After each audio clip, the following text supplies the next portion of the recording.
Greetings and welcome to Market Matters. I'm Khoo Chong and I'm joined as usual by Charlotte Chong. KLCI snapped 3 days of declines today. Charlotte up 7 points or 0.4% to 1,629 points. Volume 2.2 billion shares, valued 1.8 billion ringgits. Up, IFCA had a nice big rebound. Comintel also, Petchem. Downers were Digi, Tenaga and Evergreen. Now, of course, the ringgit continues to weigh on the market, but I think overall in the region, it was a bit of an up market given the fact that Chinese GDP, weak Chinese GDP, prompted speculation that there could be stimulus from China on the cards. So basically, KLCI, it's up today, was up today by 0.4% because of what happened in China and also in the region, in line with regional markets. And my DFS research actually came up with a report saying that current condition of ringgit will actually contribute to resilience of trade activity in Malaysia, because when ringgit weakens, we become more competitive. People will come and do business with us. Hope springs eternal, but the Chinese GDP, of course, Q4 numbers coming out, the full year growth was actually 6.9%, the slowest in 25 years. Industrial electricity generation, steel output contracted for the first time in 25 years. Although that's broadly in line with Beijing's 7% GDP growth, and according to expectations, it is still very, very weak on a long-term historical basis. And of course, the analysts and pundits are reckoning that perhaps Beijing might come out with some stimulus, which allowed the whole region to rise. So you look at the share price or the stock prices of Shanghai Composite, actually up 3.2% to 3,007 points, and Nikkei 225 up as well, 0.6% to 17,004, 8.37 points. Now, oil had a slight relief after we saw what happened in yesterday. It dropped 11-year low to about 29 US dollars a barrel. Today, it up slightly, 29.42 US dollar a barrel. Yeah, but still below the key $30 a barrel mark. Correct. And of course, concern more broadly about Iran's return to global oil markets. At one point, they were one of the biggest contributors, I think number 3 in terms of reserves and largest globally in terms of natural gas. So our eyes stay glued to that particular phenomenon.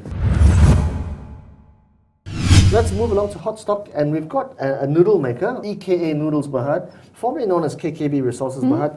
They had a nice big day, nearly limit up by 29% or 3.5 cent to 15.5 cent. So basically, they make rice, sago sticks, and noodles, vermicelli. Right. They had a loss in June 2015 for financial year end. But they're hoping to turn that around by going to processed sweets. Yeah, so the news is this company has signed a MOU with this company, Chinese technology partner. They're planning to actually diversify or planning to manufacture fructose, a popular sweetener of fruit flavor. Actually, you use it in sodas, in a lot of other food as well. Yeah, so I guess the thing here is they make noodles and rice and vermicelli, but they are trying to extract liquid fructose from rice, which of course is of abundant supply in Malaysia. And the technology partner is a Chinese company called Anhui Huijia Biological Science and Technology Company Limited. Exactly, you said it better than I can. So what happened is this company is actually, there's no estimated cost and production capacity from this MOU yet. They say they will actually fly to Huijia and they will visit the Huijia's factory and production facilities to actually get to know more about the production and understand its product research and development in the district, not the country. Exactly. But what it does, it also takes away the volatility of the traditional raw sugar materials because this is alternative sugar, it's processed sugar from rice. And they're trying to attack the soft drinks market, which of course is going to be worth $27 billion in 2017. That's just in 2 years' time. So that's a nice big market for a nice ambitious company like EKA Noodles. So what's add on to what they are going to produce is the byproduct from this liquid fructose production has great potential given high demand from for the poultry and livelihood market. Exactly, so and also there's a whole bunch of health-conscious people in Asia, so that's of course yet another catalyst for the reason behind today's share price. So to summarize, EKA Noodles have announced a new JV to produce rice-based liquid fructose with a Chinese tech firm called Huijia. Okay. Number 2, they plan to enter the soft drinks market here and regionally in an attempt to turn around a loss-making 2015. And number 3, they reckon this is a market to be worth about $27 billion in 2 years' time. Let's move along to stocks with momentum, and it's a company called Ancom Bhd, which is pegged as positive momentum by the Edge Research. They closed the day up 3.5 cents to 44 cents. That's nearly a 10% advance on the day.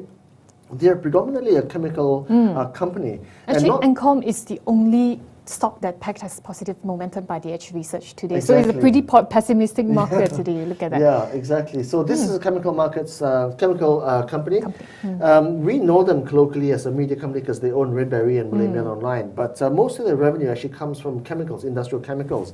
And basically, not many people know why the shares have been rising. They are by 27% to 43 cents from 34 cents August last year. The volume today, 2.3 million shares traded, the highest level since April last year. Don't know what's going on. We can only surmise that half their revenue is from outside Malaysia, where of course they're not plagued by the weak ringgit. So I actually look at this news article 2 years ago, an article written by Joyce Khoo, one of our colleagues, and they say this company, a source say actually, this company has been eyeing an IPO for its media business, but it's not doing well because when you look at its first quarter ended August this year, the media division actually posted a segmental loss of 1.6 million ringgit versus 1 million ringgit last quarter. So as I am talking about the financial result, let's look at the first quarter ended August 15. Actually, their net loss widened to 721,000 ringgit, revenue down 4.5% to 395.6 million ringgit. Correct. But obviously, we've just seen the latest Nielsen ADEX numbers for 2015. And on a year basis, I think the numbers are down by 7%. Officially, unofficially, maybe more. So to summarize, for Ancom, it is a positive momentum stock as postulated by the Edge Research. Number two, they're said to be eyeing a listing of their media assets, not sure when because the market is so weak. And number three, the latest quarterly earnings show a slowdown in sales of their industrial chemicals business.